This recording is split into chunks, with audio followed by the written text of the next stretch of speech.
నెల్లూరు జిల్లా వ్యాప్తంగా సోమవారం ఉదయం 10వ తరగతి పబ్లిక్ పరీక్షలు ప్రారంభమయ్యాయి. జిల్లాలోని అన్ని పరీక్షా కేంద్రాలలో విద్యార్థులు ఉదయం నుంచే చేరుకుని పరీక్షలకు హాజరయ్యారు. పరీక్షలు ప్రశాంత వాతావరణంలో నిర్వహించేందుకు విద్యాశాఖ అధికారులు విస్తృత ఏర్పాట్లు చేశారు. జిల్లా వ్యాప్తంగా మొత్తం 174 పరీక్షా కేంద్రాలలో 28,589 మంది విద్యార్థులు ఈ ఏడాది 10వ తరగతి పరీక్షలు రాయనున్నారు. పరీక్షల నిర్వహణలో ఎలాంటి లోపాలు లేకుండా అధికారులు ప్రత్యేక చర్యలు చేపట్టారు. పరీక్షలను పర్యవేక్షించేందుకు 24 గంటల సిట్టింగ్ స్క్వాడ్లు, 9 ఫ్లయింగ్ స్క్వాడ్లు ఏర్పాటు చేసిన అనంతరం తనిఖీలు నిర్వహిస్తున్నారు. పరీక్షా కేంద్రాల వద్ద పోలీసులు కట్టుదిట్టమైన భద్రతా ఏర్పాట్లు చేశారు.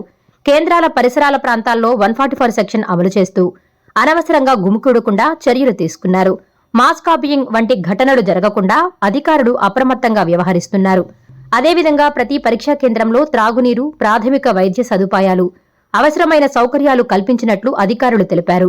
విద్యార్థులు పరీక్షల సమయానికి ముందుగానే చేరుకోవాలని, ఎలాంటి ఒత్తిడికి లోను కాకుండా ప్రశాంతంగా పరీక్షలు రాయాలని ఉపాధ్యాయులు సూచించారు.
Please subscribe SS News AP.